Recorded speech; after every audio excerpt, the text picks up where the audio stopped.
لا حول ولا قوة إلا بالله العلي العظيم.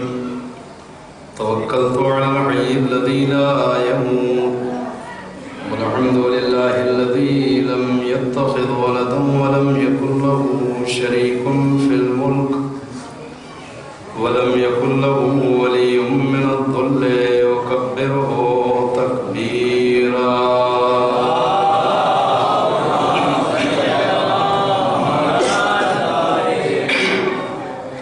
وأعوذ بالله من الشيطان اللعين الرجيم. بسم الله الرحمن الرحيم. الحمد لله رب العالمين بارئ الخلائق أجمعين باعث الأنبياء والمرسلين. الصلاة والسلام والتحية والإكرام على بشير النذير السراج المنير شفيع المذنبين المخاطب بطه وياسين الرسول المصدق والنبي المؤيد والمصطفى الأمجد مولانا وسيدنا بالقاسم محمد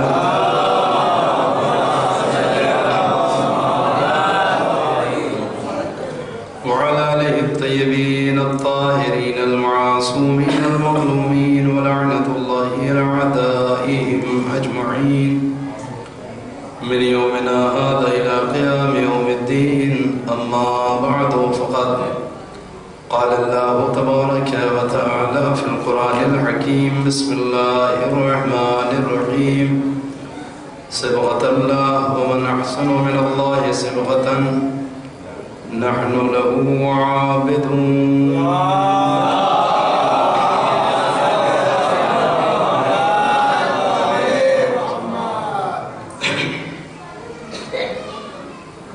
عزیزان گرامی، خالق کائنات کے اسی نورانی کلام کے ذیل میں جو گفتگو آپ سے ہو رہی ہے وہ اس حوالے سے ہے کہ پوری ملت اسلامی کے لیے، تمام مسلمانوں کے لیے خالق کائنات نے ایک رنگ پسند کیا ہے اور وہ رنگ الہی ہے، اور اس کا مطالبہ بھی یہ ہے کہ تمام مسلمان اسی الہی رنگ میں رنگے ہوئے نظر آئیں۔ اس کے علاوہ کسی اور کلر کو، کسی اور رنگ کو اگر کوئی مسلمان اپناتا ہے تو وہ اس سے قبول نہیں کیا جائے گا۔ اس کے علاوہ کسی اور دین اور کسی اور مذہب کی پیروی اگر کرتا ہے فَلَن يُقْبَلَ مِنْهُ تو اس سے اس بات کو قبول نہیں کیا جائے گا۔ گفتگو یہاں تک پہنچی تھی کہ انسان جب عام حالات میں ہوتا ہے تو سر سے پاؤں تک اس کے اوپر الہی رنگ چڑھا ہوتا ہے، مگر کچھ چیزیں ایسی ہیں کہ جن کے ذریعے سے ہمیشہ باطل انسان کے اوپر چڑھے ہوئے اس ایمان کے کلر کو، اس الہی کلر کو، اس دین کے رنگ کو اتارنے کی کوشش کرتا ہے، جس میں بہت سارے ہتھیار ہیں، بہت سارے طریقے ہیں جن طریقوں سے اس کلر کو ہلکا اور پھیکا کرنے کی کوشش کی جاتی ہے۔ مگر جہاں پھیکے اور ہلکے کلر اس دنیا میں پائے جاتے ہیں وہیں محکم اور مضبوط کلر بھی اس دنیا میں، اور تاریخ دونوں طرح کے رنگوں کے افراد سے بھری پڑی ہے۔ اگر ان کی مثالیں تاریخ میں بھری ہیں کہ جن کے کلر پھیکے تھے، تو ان کی بھی مثالیں تاریخ میں موجود ہیں کہ جن کے اوپر الہی رنگ ایسا چڑھا کہ پھر ظلم تھک گیا، بربریت تمام ہو گئی، اسلحے تھک گئے، مگر ایک انسان کے وجود پر سے ایمان کا قدر اتار نہیں سکے۔ آپ دیکھیں کہ کچھ نہیں ہے، جناب بلال حبش کے رہنے والے ہیں، غلام ہیں، حبش کے رہنے والے، یوں بھی افریقی جو ہے وہ کالے ہوتے ہیں، اس لیکن انسان جو کچھ بھی فخر کرتا ہے اسی ظاہری کلر پہ کرتا ہے. اگر گورا ہے، اسمارٹ ہے، خوبصورت ہے تو اس کی نظر میں یہی کلر سب کچھ ہے. مگر خالق کائنات کی نظر میں اس کلر کی کوئی حیثیت نہیں ہے.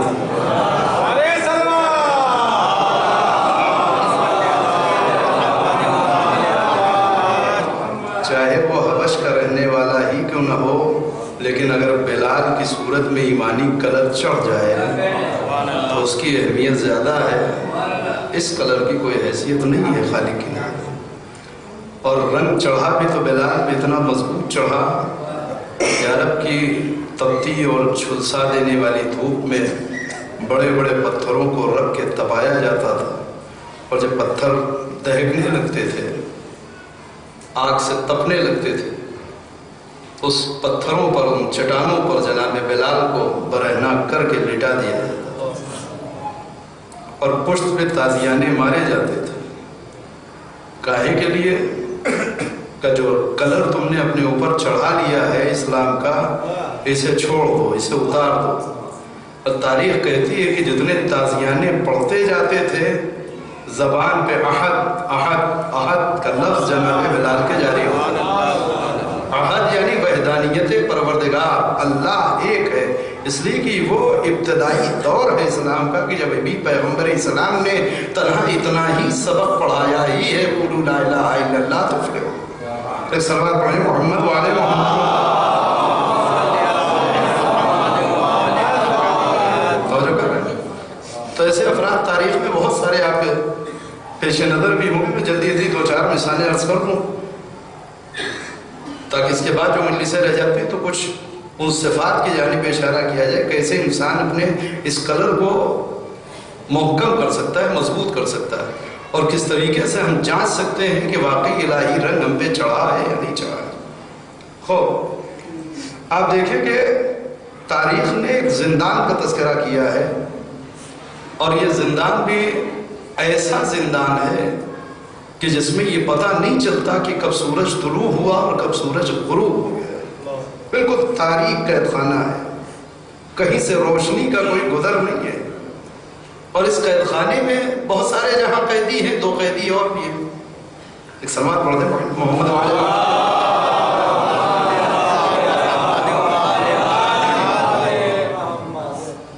بہت سارے قیدی ہیں قید خانے میں، انہی کے درمیان 2 قیدی اور بھی ہیں، اور زمانے سے یہ دونوں قیدی ہیں. مگر تاریکی اتنی ہے کہ کوئی کسی کو پہچانتا نہیں، کوئی کسی کی صورت دیکھتا نہیں. ہوتا ہے کہ کچھ دن ساتھ میں رہنے سے، ایک دوسرے کی عبادتوں سے، ایک دوسرے کی مناجاتوں سے، ایک دوسرے کے طریقے زندگی سے مانوس ہوتے ہوتے دونوں قریب آئے. ابھی طویل داستان ہے، میں اس کو صرف خلاصتاً آپ کے سامنے عرض کر رہا ہوں. دونوں قریب آئے، تعارف شروع ہوا، پتہ چلا کہ ایک جناب میثم تمار ہیں اور دوسرے جناب مختار ہیں.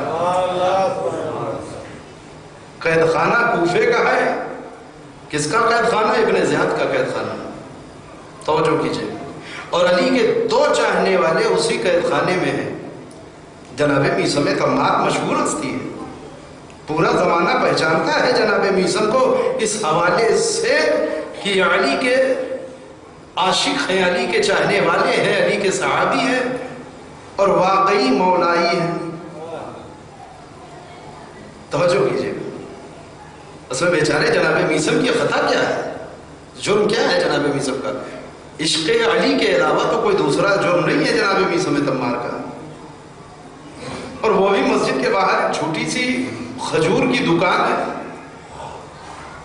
اور توجہ کریں، چھوٹی سی، کوئی ہول سیلر نہیں ہے، کوئی بہت بڑا بزنس نہیں ہے، چھوٹی سی کھجور کی دکان. اور ایک دن سپاہی پہنچتے ہیں کہ یہ دکان نہیں چلنے دیں گے، آپ کو گرفتار کیا جاتا ہے، یہ دکان بند کی جائے. کیوں بند کیا جائے بھائی؟ بہت توجہ کرنا. اس لیے کہ اس دکان اگر باقی رہی تو اس سے حکومت وقت کو خطرہ رہا. آپ تصور کر سکتے ہیں کہ ایک چھوٹی سی کھجور کی دکان سے حکومت ابن زیاد کو کیسے خطرہ ہو سکتا ہے؟ یہ ممکن ہے؟ اگر دکان اچھی بھی چل رہی ہے تو دوسرے تاجر ہوں گے ان کی معیشت پہ اثر پڑ سکتا ہے، ان کی دکان پہ اثر پڑ سکتا ہے، ان کی دکانداری پہ اثر پڑ سکتا ہے، مگر حکومت پہ اثر کیسے پڑ جائے؟ کیا ممکن ہے؟ آپ سوچ لیجئے، ایک انسان کی جو مسجد کے باہر ایک چھوٹی سی دکان میں بیٹھا ہوا تھوڑی سی کھجوریں رکھے ہوئے کھجور تول تول کے بیچ رہا ہے، چونکہ جناب میثم امیر المومنین کے ہاتھ سے تربیت شدہ ہیں لہذا بزنس بحق اور ایمانداری کے ساتھ ہو رہا ہے، تو اس سے تو مومنین کو فائدہ ہی پہنچ رہا ہے، حکومت کو نقصان کیسے ہو رہا ہے؟ دوسری جگہ جو ریٹ ہے اس سے کچھ کم ملے گا جناب میثم کے ہاں، دوسروں کے ہاں کچھ ملاوٹ کی امید ہے، جناب میثم کے اوریجنل مال ملے گا۔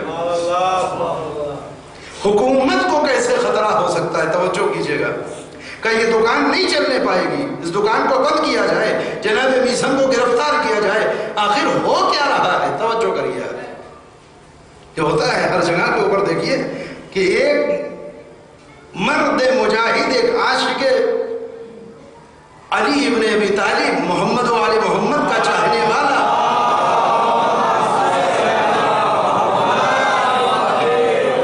ایک حسین کا سچا آزادار، جس کے پاس نہ توپ، نہ اسلحے، نہ طاقت، نہ بم، نہ فوج، نہ افراد، کوئی نہیں،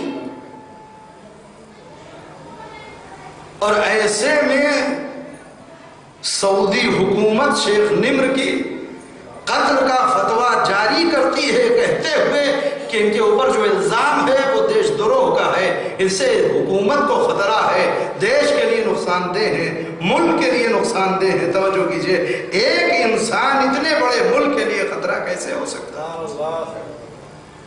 ہو سکتا ہے؟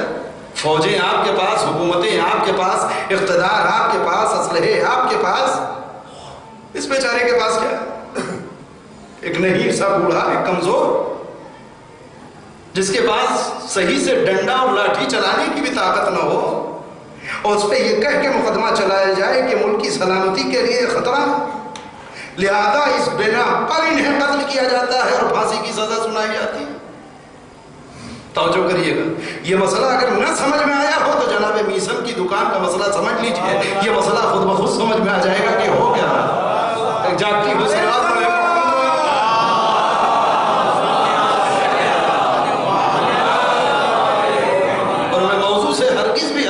اپنے موضوعی پہ متوجہ کریں، کہا اس دکان کو نہیں چلنے دیا جائے گا، اسے بند کر دیا جائے۔ کیوں؟ اس لیے کہ ملکی سلامتی کے لیے دکان خطرہ ہے، جیسے ملکی سلامتی کے لیے شیخ نمر کا وجود خطرہ ہے۔ یہ نئی کوئی تاریخ نہیں ہے، تاریخ بڑی پرانی ہے، یہ تاریخ اپنے آپ کو دہرا رہی ہے۔ اس دکان کو نہیں چلنے دیں گے، کیوں؟ توجہ کیجئے گا، جب محققین نے اس کے اوپر غور کیا ہے تو جو چیز نکل کر کے آئی ہے جناب میثم کے کردار سے، وہ ثابت کرتی ہے کہ یقیناً دشمن جو سمجھ رہا تھا صحیح سمجھ رہا تھا۔ کیا ہو گیا؟ اصل میں ہوتا یہ تھا کہ بظاہر یہ دیکھیے ہمارے جیسے لوگ ہیں کہ جو حالات کا ماتم کر کے اپنے گھروں میں بیٹھ جاتے ہیں، حالات میں آنسو بہا کر کے اپنے گھروں میں بیٹھ جاتے ہیں، مگر اس کو مولائی نہیں کہتے کہ جو حالات سازگار ہو، ماحول اپنے فیور میں ہو، تب آ کر کے کچھ حق کی باتیں بول دینا کون سے کمال کی بات ہے۔ بہت توجہ کیجئے گا، مسئلہ تو یہی ہے کہ ہم جیسے لوگ بہانے باز ہوتے ہیں کہ ابھی زمانہ نہیں ہے، ابھی ایسا ماحول نہیں ہے، اس ماحول میں اس طریقے کی گفتگو مناسب نہیں ہے۔ یہ سب کیا ہے؟ یہ مصلحت پسندی ہے جو ہمارے اندر ہے۔ ہم مصلحتوں کی زنجیر میں جکڑ کر کے حق کو بیان کرنے سے باز رہتے ہیں، رک جاتے ہیں، مگر علی والے حقیقی وہی ہوتے ہیں کہ جو دوسروں کے راستہ بنانے کے محتاج نہیں ہوتے، حق پہ چلنے کے لیے خود اپنے راستے بنایا کرتے ہیں۔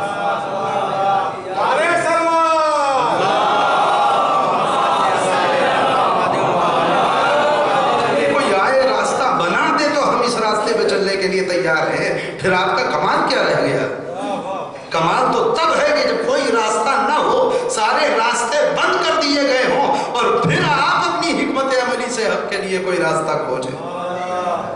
توجہ کیجئے، اب آپ تصور کیجئے کہ کوفے کا ماحول کیسا ہے، وہ زمانہ کیسا ہے۔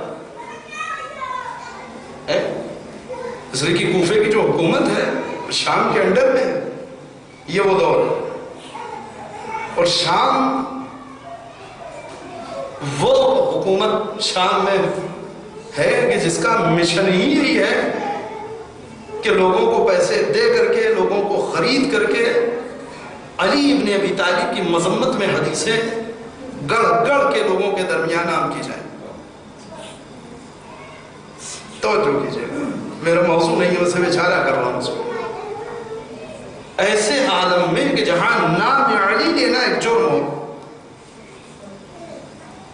جہاں ہر طرف خطبوں کے نام پر علی ابن ابی طالب کو ممبروں سے برا بھلا کہا جا رہا، اس زمانے میں ان حالات میں ایک چھوٹی سی دکان لیے ہوئے جناب میثم کھجور بیچ رہے ہیں، اور یہ سب جانتے ہیں کہ جناب میثم رسول اللہ کے صحابی بھی ہیں، امیر المومنین کی صحبت میں بھی رہ چکے ہیں، اور بہت زیادہ علی ابن ابی طالب اور رسول اللہ سے کسب علم کیا ہے، لہذا جناب میثم کی جو حیثیت ہے وہ بالکل مسلم ہے سماج میں اور معاشرے میں۔ اب کوئی کھجور لینے کے لیے آیا، السلام علیکم، السلام ورحمۃ اللہ، خیریت، کہاں کے ہیں، کیا ہے، جو ایک اخلاق ہونا چاہیے انسان کا۔ اب جب تک کھجوریں تولی جا رہی ہیں، نکالی جا رہی ہیں، باندھی جا رہی ہیں، کبھی جتنا وقت لگتا ہے، آئیے بیٹھیے، میں آپ کو رسول اللہ کی زبانی امیر المومنین کی شان میں ایک حدیث سناتا ہوں۔ توجہ ہے، یہ تنہا کھجور کی دکان نہیں کھولی ہے جناب میثم تمار نے، اس بہانے سے لوگ کھجور لینے کے لیے میثم کی دکان پہ آئیں گے، کھجور کے ساتھ ساتھ فضیلت علی کی ایک حدیث سن کے جائیں گے۔ توجہ کیجئے گا، اب بتائیے کہ جو الزام جناب میثم پہ ہے وہ کتنا صحیح ہے کہ اگر یہ دکان چلتی رہی تو حکومت کے لیے خطرہ پیدا ہو جائے گا، اس لیے کہ حکومت کے معین کردہ خطبہ منبر سے کچھ کہہ رہے ہیں، پیغمبر کی بس میں بیٹھنے والا صحابی علی کے لیے کچھ کہہ رہا ہے۔ سلوات پڑھیں محمد والے۔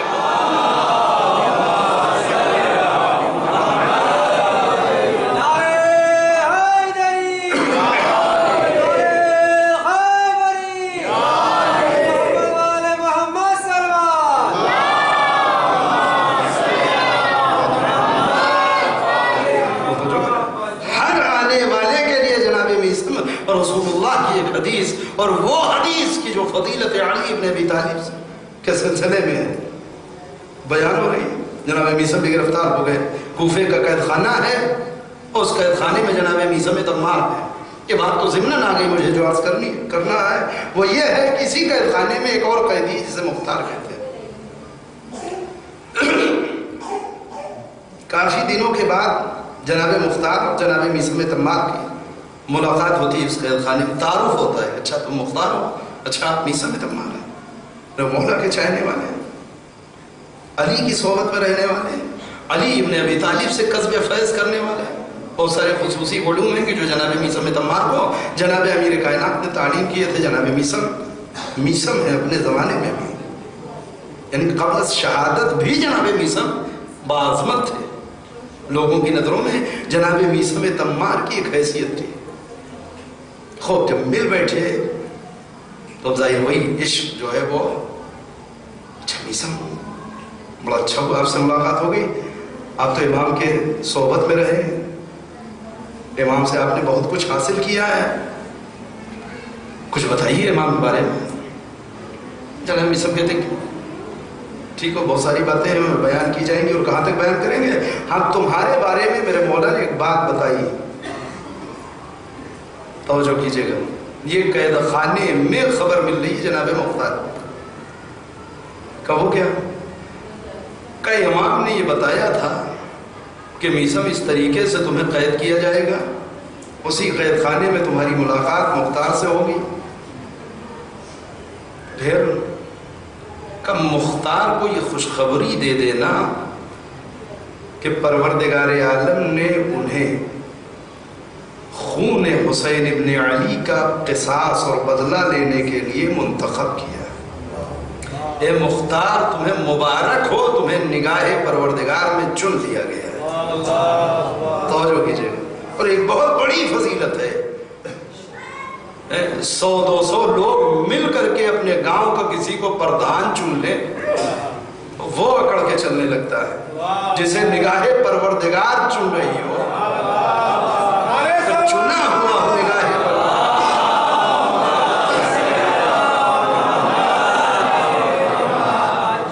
یہ لوگ جو ایم ایل اے ہیں یا ایم پی ہیں، یہ کیوں اس قدر زمین پہ قدم نہیں؟ چنے ہوئے ہیں، منتخب ہیں، اتنے لوگوں نے مل کے میرا چناؤ کیا ہے، ٹھیک؟ اور پروردگار عالم کسی کام کے لیے اگر کسی کا انتخاب کر لے، اس سے بڑھ کر کے اور کوئی فضیلت انسان کے لیے نہیں ہو سکتی۔ توجہ کیجئے گا، امام سجاد علیہ السلام اپنی ایک دعا ہے،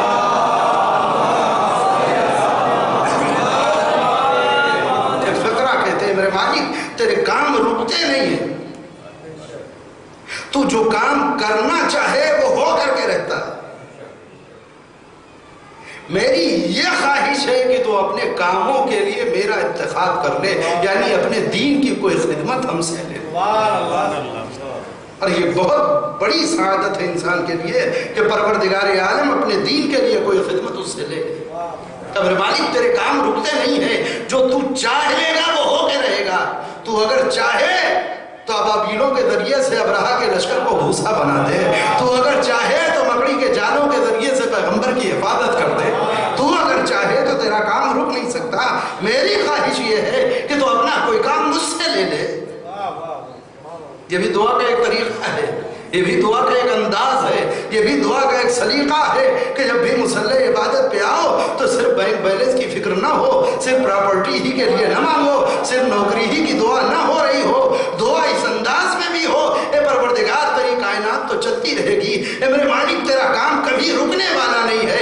ہاں میری خواہش یہ ہے کہ میں اپنے لیے اسے سعادت سمجھوں گا اگر اپنا کوئی کام تو مجھ سے لے۔ صلوات پڑھ دے محمد والے۔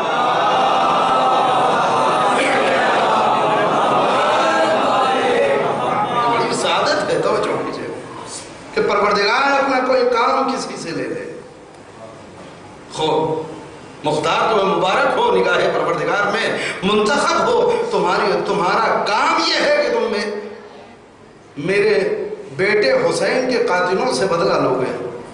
یہ کون بیان کر رہا ہے؟ امیر المومنین جناب میثم تمار سے۔ میثم تمار یہ خبر جناب مختار کو قید خانے میں دیتے ہیں۔ بہت توجہ کیجئے گا، موضوع ذہن میں ہے نا کہ رنگ کو کس قدر پختہ ہونا چاہیے، کتنا محکم ہونا چاہیے اس کلر کو ایمان کی۔ باطل کوشش ہی کرتا ہے کہ اس کلر کو اتار دیا جائے، اس رنگ کو ہلکا کر دیا جائے اور اسے اپنے رنگ میں رنگ لیا جائے۔ کچھ دن گزر گئے، ایک روز قید خانے کا دروازہ کھلا، جناب مختار ہتھکڑی اور بیڑیوں میں جھگڑے ہوئے لا کر کے ابن زیاد کے دربار میں ابن زیاد کے سامنے کھڑے کر دیے۔ بال بڑھے ہوئے ہیں، داڑھی بڑھی ہوئی ہے، آنکھیں کھل نہیں رہی ہیں، اس لیے کہ اتنے دنوں تک تاریک قید خانے میں رہے۔ عجیب حال ہے، ابن زیاد تخت پر ہے، مختار ہتھکڑی اور بیڑی میں سامنے کھڑے۔ توجہ کیجیے، کیوں بلایا ہے؟ اب تمہیں قید میں رکھنے کا کوئی فائدہ نہیں ہے، ارادہ یہ ہے کہ تمہیں قتل کر دیا جائے۔ جیسے ہی ابن زیاد نے خبر قتل سنائی ہے مختار کو، لبوں پہ ایک باریک سے مسکراہٹ۔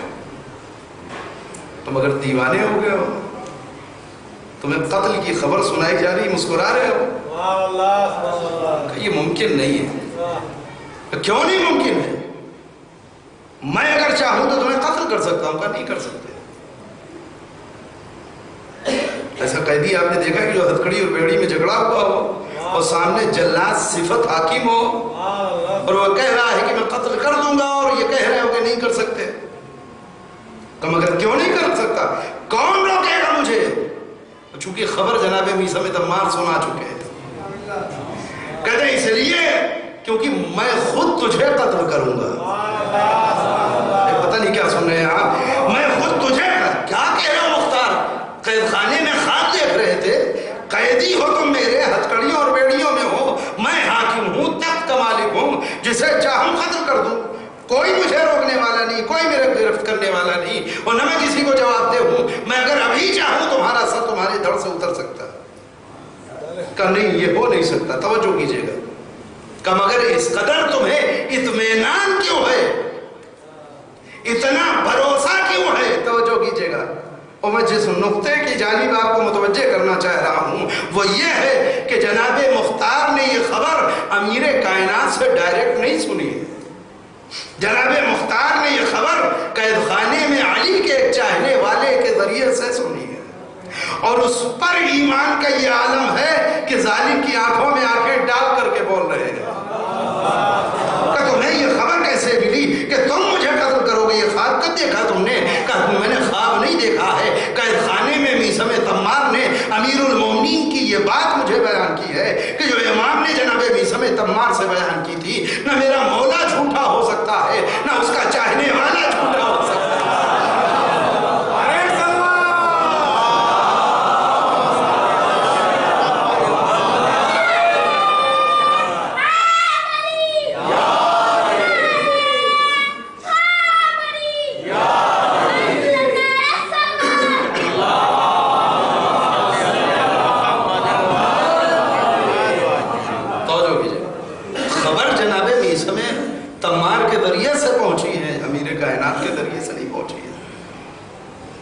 ممکن ہے کہ ایسے میں انسان اپنا ایمان کا قدر باقی رکھے، شکوک پیدا ہوتے ہیں، شک پیدا ہوتا ہے، ڈاؤٹ ہوتا ہے، پتہ نہیں صحیح ہے خبر، غلط ہے خبر، یہ پاگل آدمی کچھ بھی کر سکتا ہے۔ کہ اچھا میثم نے بیان کیا، کیا بیان کیا ہے؟ کہ میثم نے بیان کیا ہے کہ امام نے میرے بارے میں فرمایا کہ میں قاتلین حسین سے بدلہ لوں گا، تو بھی میرے ہاتھوں سے قتل ہوگا۔ ابن زیاد مسکراتا ہے، اچھا ابھی اس کا امتحان لیے تھے۔ اس نے جلاد کو بلایا، جلاد سر پہ اشارہ کیا، اس نے تلوار نیام سے باہر نکالی، کہا مختار یہ بتاؤ آپ کیا کہتے ہو، میں تمہیں قتل کر سکتا ہوں یا نہیں کر سکتا ہوں؟ چمکتی ہوئی تلوار سامنے، مختار کا امتحان ہے کہ کلر کتنی دیر تک بچا رہتا ہے، یہ رنگ ایمان کا کتنی دیر تک بچا رہ سکتا ہے۔ تلوار سامنے ہے، مختار کیا کہتے ہو، میں قتل کر سکتا ہوں یا نہیں؟ کیا نہیں کر سکتا؟ اسے پھر اشارہ کیا، مختار کو اوندھے منہ زمین پہ لٹا دیا گیا۔ کہا مختار ایک بار اور پوچھتا ہوں، اب بتاؤ قتل کر سکتا ہوں یا نہیں؟ دیکھیے موت کتنے قریب کھڑی ہے آگے، میں تمہیں قتل کر سکتا ہوں یا نہیں کر سکتا؟ کہا نہیں کر سکتے، جو میرے مولا نے کہہ دیا وہ غلط نہیں ہو سکتا۔ مختار مولا کا کہا تو نہیں غلط ہو سکتا، یہ میں کہہ رہا ہوں، ٹھیک ہے مولا معصوم ہے، لیکن تم نے مولا سے کب سنا؟ تم نے تو میثم سے سنا ہے۔ توجہ کیجئے، آپ عظمت جناب میثم تمار کو نظر میں رکھیں کہ واقعی میثم کی ذات کا نام ہے۔ تم نے تو میثم سے سنا کہ مولا نے میثم سے بیان کیا، میثم نے مجھ سے بیان کیا، اوندھے منہ لٹایا جا چکا، کہا بتاؤ اب قتل کر سکتا ہوں یا نہیں کر سکتا؟ کہا نہیں کر سکتے۔ بہت توجہ کیجئے گا، اب جو تاریخ نے لکھا وہ جب فقرہ کہتے پھر اس نے جلاد کو اشارہ کیا، جلاد اشارے کو سمجھ رہا ہے، تلوار لا کر کے گلے پہ رکھ دی گئی، سارا دربار تماشبین کی صورت میں کھڑا ہے، بس ایک اشارے کی دیر ہے اور سرطن سے جدا ہو جائے۔ اب کہ یہ وہ منزل ہے کہ جہاں اپنے اوپر ایمان کے رنگ کو بچائے رکھنا بہت مشکل ہے، طرح طرح کے شک پیدا ہونے شروع ہو جائیں گے۔ ٹھیک ہے مولا نے تو سچ ہی کہا ہوگا، مگر ہو سکتا ہے میثم بھی جھوٹ نہ بول رہے ہوں، کسی اور مختار کے بارے میں امام نے کہا ہو، کوئی میں ہی ایک مختار نام کا تھوڑی نہ ہوں، میثم ہو سکتا ہے صحیح سے نہ سمجھے ہو سکتا ہے میثم بات کو ترک نہ کر سکے ہوں۔ یہ کیا ہے، طرح طرح کے خیالات ہیں کہ جو ذہن میں شک پیدا کرنے لگتے ہیں، اور جہاں شک پیدا ہوتا ہے وہیں سے یقین کمزور ہونا شروع ہو جاتا ہے، مگر اللہ یقین کی اس منزل پر فائز ہے۔ جناب مختار کی تلوار گلے پہ آ گئی، مسکرا کے ابن زیاد کہتا ہے کہ اب آخری بار پوچھ رہا ہوں، یہ بتاؤ میں قتل کر سکتا ہوں یا نہیں؟ اب اس گفتگو کو یہیں پہ روک کے ایک جملہ کہنا چاہتا ہوں، میں کل سے اس جملے کو کہہ رہا ہوں اور آج بھی کہہ چکا ہوں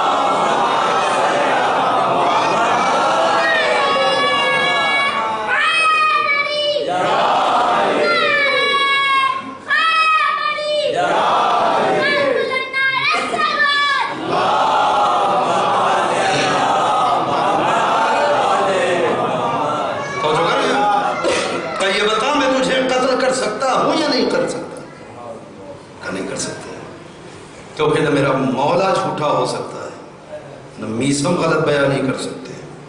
کا مختار سوچ لو تمہارے گلے پہ تلوار ہے، اور توجہ کیجئے گا اب جو جملہ لکھا ہے اسی جملے تک میں لانا چاہتا ہوں۔ اس عالم میں بھی کہ جب موت بالکل سر پہ ہو، تلوار گلے پہ ہو، اور اب قرآن یہی تو کہہ رہا ہے صبغۃ اللہ ومن احسن من اللہ صبغۃ، تم پہ الہی رنگ ایسا چڑھنا چاہیے، ایمان کا کلر اتنا محکم ہونا چاہیے، کیوں اس سے بہتر دنیا میں کوئی کلر نہیں ہے۔ بہت توجہ کیجئے گا، جناب مختار نے ایک مرتبہ سر اٹھایا، نظریں ابن زیاد کی نظروں سے ملائی کہ اتنا امتحان کس بات کا لے رہا ہے، کیوں نہیں حکم دیتا یہ تلوار چلا کے دیکھ لے، یا تو میرا گلا لوہے کا ہو جائے گا یا اس کی تلوار موت کی ہو جائے گی، مگر یہ گلا کٹ نہیں سکتا۔ سلوات پڑھے محمد والے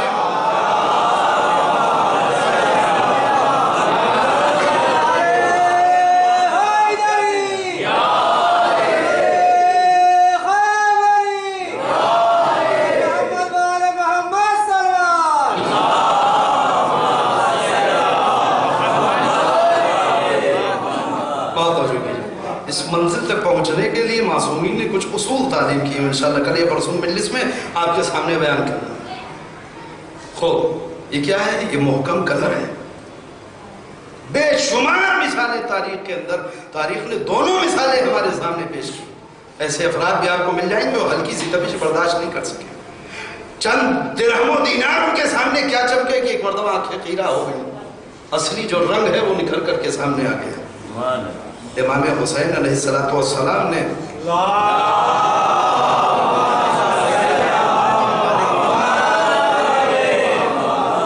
یہ تو فرمایا تھا راہ کربلا کی جانب سفر کرتے ہوئے ایک مقام کے اوپر الناس عبید الدنیا، الناس عبید الدنیا، لوگ دنیا کے بندے، والدین لعب علی السنۃ، دین تو زبان پہ چٹنی کی طرح ہے۔ توجہ کرے، حسین ابن علی کا جملہ، الناس عبید الدنیا، لوگ اصل میں دنیا کے بندے ہیں، یہ اپنے اوپر الہی رنگ چڑھائے ہوئے ہیں، صرف بظاہر دیکھنے میں اللہ والے نظر آ رہے ہیں مگر یہ اللہ والے نہیں ہیں، یہ اصل میں دنیا کے بندے ہیں۔ وَالدِّينُ لَيْقٌ عَلَىٰ أَلْسِنَتِهِمْ، دین ان کی زبان پہ چٹنی کی طرح ہے۔ کیا مطلب اس کا؟ توجہ کیجئے گا، چٹنی پورا کھانا نہیں ہوتی، چٹنی صرف ذائقے کے لیے ہوتی ہے، منہ کا مزہ ٹھیک کرتی ہے چٹنی۔ امام فرمائے کچھ لوگوں کے لیے دین بھی ایک ذائقہ ہے، اس سے زیادہ کچھ نہیں ہے، اصل غذا ان کی کچھ اور ہے، دین کو زبان پہ رکھا ہوا ہے چٹنی کی طرح سے تھوڑا سا۔ بہت توجہ کیجئے گا، اور اس کے بعد عجب فقرہ ہے جو امام فرماتے ہیں، کہتے ہیں دیندار تب تک ہوتے ہیں جب تک کہ ان کی دنیا میں اثر نہ پڑ رہا، جب تک کہ اسے دنیاوی فائدے مل رہے ہیں، جب تک معیشت میں کام آ رہا ہے یہ دین، یہ بڑے دیندار ہوتے ہیں۔ وَإِذَا مُعِزُّوا بِالْبَلَاءِ قَلَّتْ دَيَّانُونَ، مگر جب امتحان لیا جاتا ہے تو اچھے اچھوں کا رنگ اتر جاتا ہے۔ جب بلا آتی ہے، جب کوئی مصیبت آتی ہے، تب پتہ چلتا ہے کہ واقعی اصلی دیندار بہت تھوڑے رہتے ہیں۔ ایک سلوات پڑھیے محمد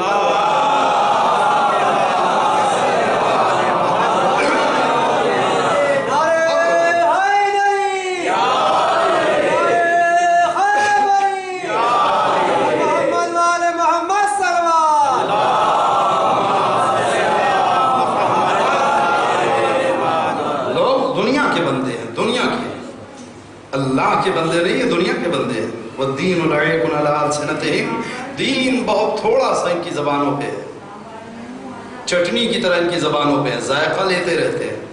یہ تب تک دیندار ہیں جب تک کہ ان کے دین کے ذریعے سے فائدہ پہنچ رہا ہے۔ بہت سارے لوگ دین سے فائدہ پہنچ رہے ہیں، اور ادھر ادھر نہ تلاشیے، ہم جیسوں کو دیکھ لیجئے، دین سے فائدہ پہنچ رہا ہے۔ دین جب تک رزق پہنچا رہا ہے دیندار ہے،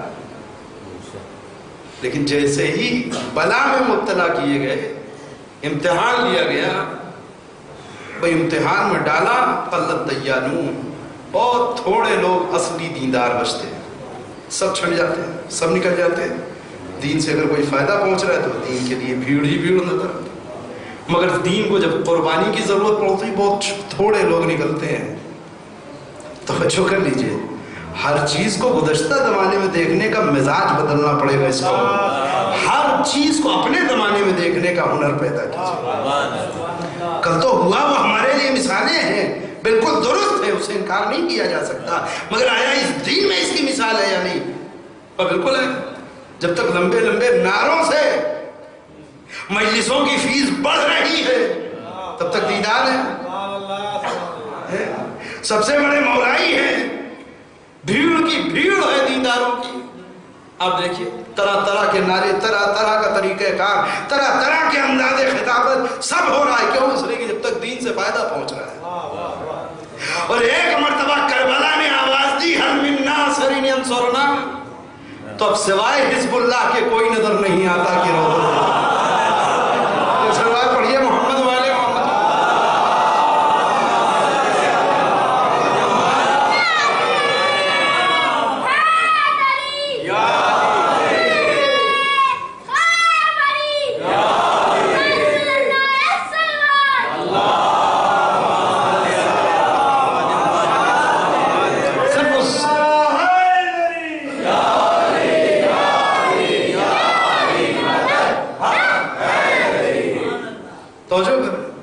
صرف اس 61 ہجری میں کربلا کی فضاؤں میں جو آوازیں حل من گونج رہی تھی ادھر متوجہ نہ ہوں۔ ابھی چند سال پہلے بھی کربلا میں ایک آواز گونجی، کربلا کے روزوں نے آواز دی حل من ناصر۔ اب مدد کی ضرورت ہے کوئی مدد کرنے والا؟ ایئر کنڈیشن حالوں میں بیٹھ کر کے مجلسیں پڑھ پڑھ کے نعرے لگوا لینا دین میں بھیڑ ہی بھیڑ دکھاتا ہے۔ جب تک دین میں ذائقہ مل رہا ہے تب تک بہت دیندار ہوتے ہیں، مگر جب میدانی امتحان میں لائے جاتے ہیں تب کتنے لوگ ہیں دیندار؟ کتنے؟ پوری دنیا کے چھٹے ہوئے دیندار ہیں۔ توجہ کریے، زبان سے عاشور کے دن ہر آدمی عمل عاشور میں کہتا ہے یا لیتنی کنت معکم فافوز معکم، کاش ہم بھی آپ کے ساتھ ہوتے کربلا میں تو یہ کرتے اور وہ کرتے اور اس بلندی اور اس کامیابی کو حاصل کرتے جو آپ نے حاصل کیا۔ کیسے حاصل کیا تھا یہ بلندی اور یہ فضیلت اور یہ معراج؟ بہترین دسترخوانوں پہ بیٹھ کے اصحاب حسینی نہیں حاصل کیا تھا، ایئر کنڈیشن گھروں میں بیٹھ کر کے یہ فضیلت حاصل نہیں ہوئی تھی۔ کہنے والا ایک بار سوچے کہ کہہ کیا رہا ہے، یا لیتنی کنت معکم، اے کاش ہم بھی ہوتے آپ کے ساتھ، فافوز معکم فوزا عظیما، تو جس کامیابی اور عظیم کامیابی پہ آپ فائز ہوئے ہم بھی فائز ہوتے۔ کیسے ہوتے؟ وہ بیٹھے بیٹھے ہو گئے تھے، واہ اور سبحان اللہ کہتے ہوئے ہو گئے تھے، قصیدے پڑھتے ہوئے ہو گئے تھے، نعرے لگواتے ہوئے ہو، کیسے ہوئے وہ فائز؟ قربانی دیکھے ہوئے تھے۔ قربانی کا جذبہ ہے آپ میں؟ کتنی دیر تک دین کے لیے اذیت برداشت کر سکتے ہیں؟ کتنی دیر تک دین کے لیے ظلم اور زیادتی کا نشانہ بن سکتے ہیں؟ کر نہیں، زبانی لقلقات تو بہت ہے، حقیقت ہے یہ جملہ، توجہ کیجئے گا۔ الناس عبید الدنیا، لوگ دنیا کے بندے ہیں، لوگ دنیا کے بندے ہیں، اور دین لعب علی السنتہ، دین ان کی زبان پہ چٹنی کے علاوہ کچھ نہیں ہے۔ جب تک ذائقہ دے رہا ہے اور جب تک اس سے دنیاوی فائدے پہنچ رہے ہیں، روزگار چل رہا ہے، بزنس چل رہا ہے، دین کے نام پر پیسہ آ رہا ہے، عزت مل رہی ہے دین کی وجہ سے، کہیں سے کوئی فائدہ دین پہنچا رہا ہے دنیاوی اعتبار سے، تو دیندار ہے، دیندار ہے۔ اور اگر ذرا سا امتحان میں ڈال دیا گیا تب جیسے ہی سامنے امتحان آیا ویسے اصلی کلر جو ہے وہ اترنا شروع ہو جاتا ہے، اوپر سے جو رنگ ہے وہ اترنے لگتا ہے اور اصلی کلر باہر آنے لگتا ہے۔ توجہ کیجیے، زبانی لقلقہ میں آپ کو ایک چھوٹا سا دکھا دوں، مجلس کو نتیجے تک اور زحمت تمام کر دوں۔ آنے والا امام جعفر صادق علیہ السلام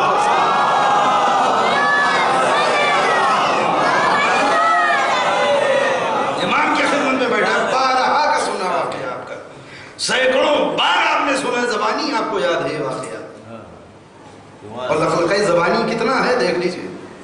امام کی خدمت میں بیٹھا ہوا ہے، کہتا مولا بڑا اچھا ماحول ہے اس وقت آپ کے فیور میں، یہ جو زمانہ ہے بالکل آپ کے فیور میں ہے. کیسے بھائی؟ کہ جدھر جائیے، جس چوراہے پہ، جس نکڑ پہ، جس گلی میں، جدھر دیکھیے آپ ہی کے نام کے چرچے. ہر آدمی قال الصادق قال الباقر، امام صادق نے فرمایا، امام باقر نے فرمایا، ہر طرف آپ ہی کے علم کے چرچے. اس لیے کہ وہ زمانہ ہے کہ جو امام جعفر صادق علیہ السلام نے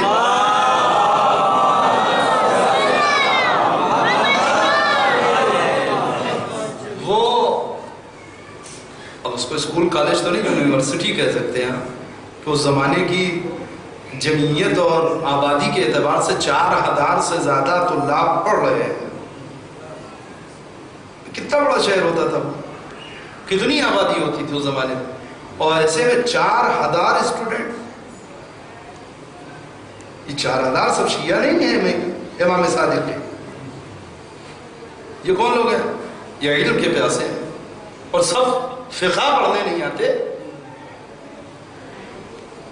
صرف شریعت پڑھنے نہیں آتے، اور تمام علوم کی جس کا تصور کیا جا سکتا ہے سب امام جعفر صادق کہ اس مدرسے میں، اس یونیورسٹی میں پڑھائے جا رہے ہیں. اور تو جو باہر سے آئے ہوئے لوگ، دوسرے شہروں سے آئے ہوئے لوگ قیام کر کے امام جعفر صادق سے علم حاصل کر رہے ہیں. تب ظاہر ہے کہ 4000 آدمی اگر اسٹوڈنٹ ہی ہیں ایک چھوٹے سے شہر کے، 10-20 ہزار آدمی سے زیادہ آبادی سے بڑا کوئی شہر نہیں ہے اس زمانے میں. اور اس میں بھی عورتوں بچوں کو نکال دیجئے، اور 4000 آدمی اگر اسٹوڈنٹ ہی ہیں تو بچے کتنے ہیں؟ تو شام کو جب کلاس ختم ہوگا یا کسی وقت جب لوگ باہر نکلیں گے، ایک دوسرے سے میل ملاقات ہوگی تو چرچا ہوگی کاہے کی عید ہوگی. آج تو انہوں نے یہ نقطہ پڑھا، آج تو انہوں نے یہ مفہوم بتایا، آج انہوں نے قرآن کی اس آیت کی یہ تفسیر بیان کی، آج انہوں نے علم کی یہ گتھی سلجھائی، آج انہوں نے پیغمبر کا یہ قول بیان کیا. کس نے بیان کیا؟ قال الصادق قال الصادق. تو پورے علاقے میں جو چرچا ہے وہ امام صادق کا ہے. چاہنے والا بیچارہ فرط جذبات میں آ کر کے دوڑا ہوا امام جعفر صادق کی خدمت میں. کم مولا بہترین موقع ہے، اتنا فیور کسی زمانے نے آپ کا نہیں کیا. یا آپ کے آباء و اجداد آپ کے فیور میں، بالکل ہوا آپ کے موافق ہے. کیا کرے بھائی، کیا کرے؟ اٹھیے اپنے حق کے لیے، اٹھیے اٹھیے اپنے حق کے لیے. ہر طرف سے آپ کا نام لینے والے لوگ، ہر طرف سے آپ کے علم کے قصیدے پڑھنے والے لوگ، توجہ کریں. یہی بہترین موقع ہے. قیام کیجئے، اٹھیے، اور آپ کا وہ حق جو سلب کر لیا گیا، چھین لیا گیا، اس حق کو حاصل کیجئے. بہت توجہ کیجئے. یہ بیان کرتا رہا، امام سر جھکائے بیٹھے رہے. جب یہ کہہ چکا کوئی جواب نہیں، سیدھا ایک مطالبہ. امام کہتے ہیں دیکھو یہ تندور ہے، ذرا اس میں کود جاؤ. الدین لیق علی السنتہم، دین زبان سے آگے کچھ ہوتا نہیں. واہ واہ سبحان اللہ تک دین ہوتا ہے.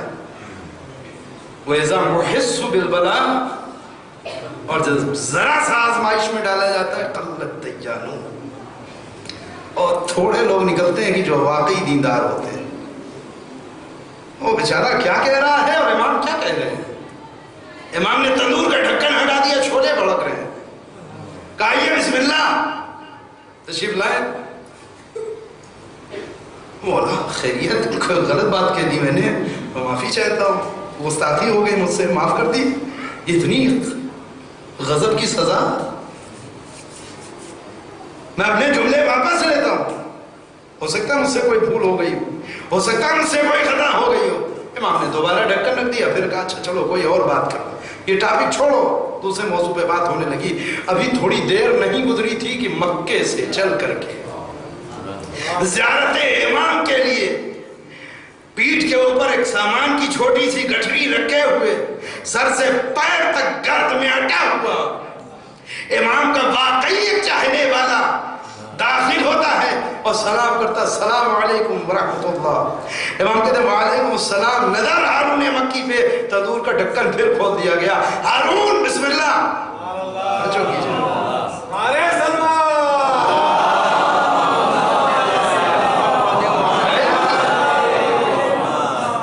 سارے کردار تاریخ میں بھرے، یہ کردار بھی موجود ہے، یہ کردار بھی موجود ہے، یہ مثالیں بھی موجود ہیں، وہ مثالیں بھی موجود ہیں۔ اس لیے کہ آئیڈیل بنانے کے لیے کوئی مثال چاہیے نا، کسی راہ پہ قدم اٹھانے کے لیے انسان کو ایک آئیڈیل چاہیے ہوتا ہے، اور جسے وہ آئیڈیل بنا لیتا ہے اسی کے نقش قدم پہ اپنی زندگی آگے بڑھتی چلی جاتی ہے۔ پھر کہ ہارون مکی نے پلٹ کے بھی نہیں پوچھا کہ مولا غلطی کیا ہے، خطا کیا ہے، ڈھکن اوپر سے بند کر دیا گیا۔ وہ مطمئن ہے جو آگ میں، یہ پریشان ہے جو بغل میں امام۔ اب امام کچھ باتیں کر رہے ہیں، وہ کچھ جواب دے رہے ہیں۔ بالآخر سے بہت زیادہ پریشان ہو گئے بیچارہ، کہتا مولا چل کے اس بیچارے کی حالت تو دیکھ لی،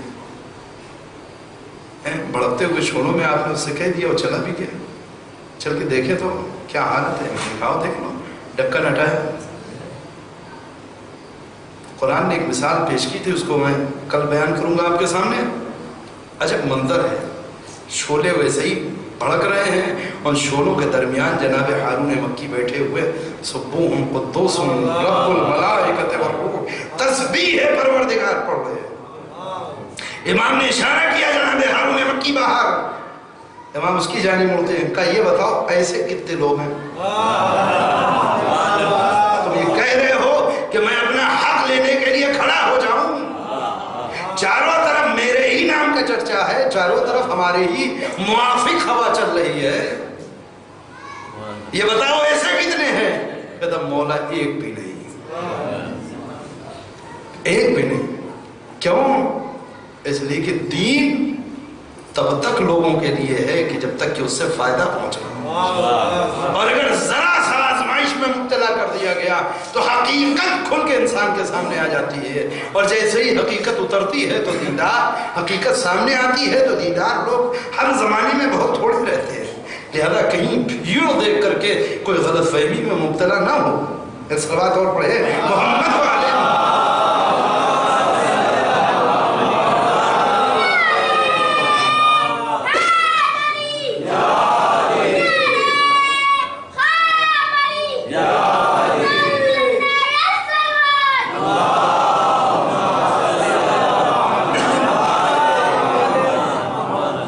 سارے واقعات اور یہ تاریخیں یہ سب بلا وجہ نہیں ہیں، اللہ کے پاس نمونے موجود ہیں۔ کل کو کوئی نہیں کہہ سکتا پروردگار یہ کام مشکل تھا، یہ ناممکن کام تھا، یہ کوئی کر ہی نہیں سکتا تھا۔ اتنی مثالیں موجود ہیں کہ اگر یہ مشکل کام تھا تو انہوں نے کیسے کر لیا، انہوں نے کیسے کر لیا؟ توجہ کیجیے گا، بات اتنی سی ہے کہ انسان کو واقعی اپنی اللہ پر، اپنے رسول پر، اپنے ائمہ پر یقین پیدا ہو جائے، اور یہی ایک مشکل کام ہے۔ بہت توجہ کیجیے، بات جہاں پہ چھوڑی تھی اسی سے مربوط کرتے ہوئے مجلس کو تمام کر دیں۔ ایک واقعہ اور ہے کہ جب جناب مختار کو دربار میں بلایا گیا ہے قید خانے سے، اور وہ واقعہ تب کا ہے کہ جب حسین کربلا میں شہید ہو چکے، حسین کربلا میں شہید ہو چکے، اور نہ یہ کہ حسین کربلا میں شہید ہو چکے بلکہ اہل حرم اسیر ہو کر کے اسی دربار ابن زیاد میں کھڑے ہوئے۔ اللہ، نجس، شرابی، بے دین، مکار انسان کا دربار، اور علی کی بیٹی اسی دربار میں رسن بستہ کھڑی ہے۔ ابن زیاد کو معلوم ہے کہ کتنے لوگ قید خانے میں ہیں کہ جو حسین حسین کہنے والے ہیں، حسین کے نام قدم بننے والے ہیں، لہذا وہ دربار ہے کہ جس میں امام سجاد ہتھکڑی اور بیڑی میں بندھے ہوئے کھڑے ہیں، بیویاں ہیں کہ جو رسن بستہ کھڑی ہیں، ننے ننے چھوٹے چھوٹے بچے ہیں کہ جو اسی رسیوں میں بندھے ہوئے بیویوں کے ساتھ کھڑے ہوئے۔ کچھ دیر کی گفتگو کے بعد ابن زیاد اشارہ کرتا ہے کہ کسی شخص کو قید خانے سے مختار کو بلایا جائے۔ توجہ کریں، اس لیے کہ مختار کو حالات کا علم نہیں ہے کہ کربلا میں کیا کچھ ہو چکا، مختار قید خانے میں ہے۔ ہاں مختار وہ اتنا جانتے ہیں کہ حسین مکے سے نکل چکے ہیں، حسین آنے والے ہیں کوفے، حسین کو خط لکھا گیا ہے اور حسین نکل چکے ہیں، کوفے آنے والے۔ مختار کو اتنا معلوم ہے، اور اس کے بعد حسین کے ساتھ کیا کچھ ہوا کربلا میں اس کی خبر جناب مختار کو نہیں ہے۔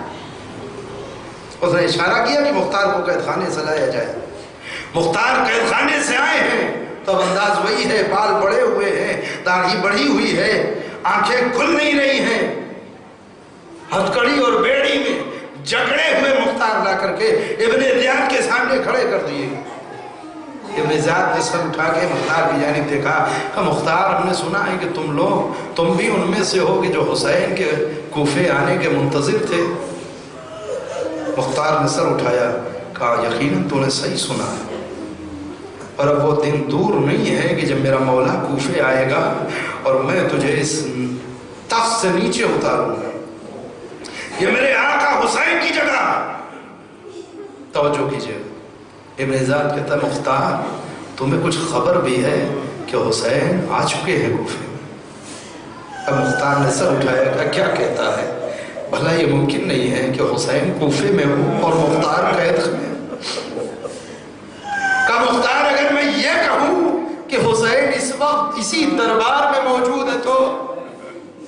اب مختار نے سر اٹھایا، کہتا ہے کیا بکتے ہو؟ کہاں یہ تیرا نجس دربار اور کہاں میرا طیب و طاہر آقا حسین؟ بھلا تیرے اس نجس دربار میں حسین کہاں سے آ سکتے ہیں؟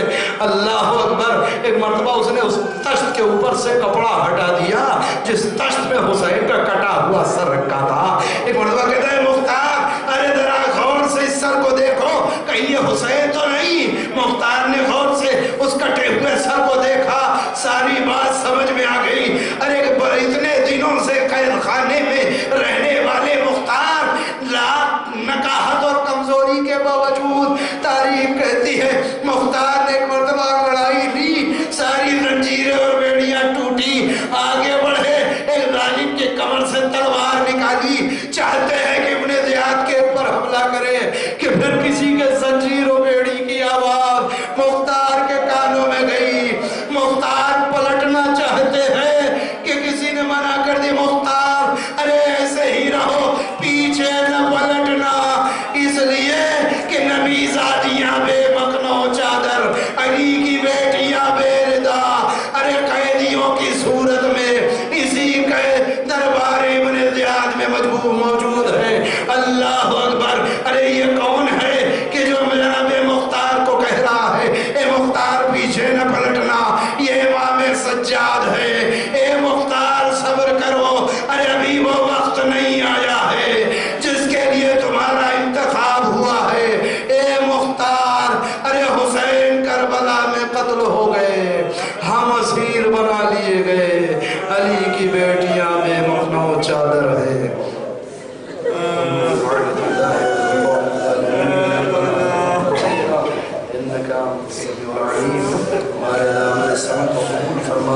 ہمارے گناہ کبیرہ و صغیرہ کو بخش دے، ہمیں اس وقت دنیا سے نہ اٹھا دے کہ تیری والے محمد کی ذات ہم سے راضی و خوشنود نہ ہو جائے۔ پروردگار پوری دنیا میں جہاں کہیں بھی محبان اہل بیت بستے ان سب کی جان مال عزت و آبرو کی حفاظت فرما۔ پروردگار پوری دنیا کے مومنین کی جان مال عزت و آبرو کی حفاظت فرما۔ جو نوجوان مقدس مقامات اور روزوں کی حفاظت کے لیے لڑ رہے ہیں، چاہے سیریا میں چاہے عراق میں، ان سب کی جان مال عزت و آبرو کی حفاظت فرما۔ پرچم اسلام میں سر بلندی عطا فرما، پرچم کفر و نفاق کو سر نگوں قرار دے۔ وارث کربلا منتقم خون حسینی ہمارے زمانے کے امام کے ظہور میں تعجیل فرما، ہم سب ان کے اعمال انصار میں شریک فرما۔ ربنا تقبل منا انك انت السميع العليم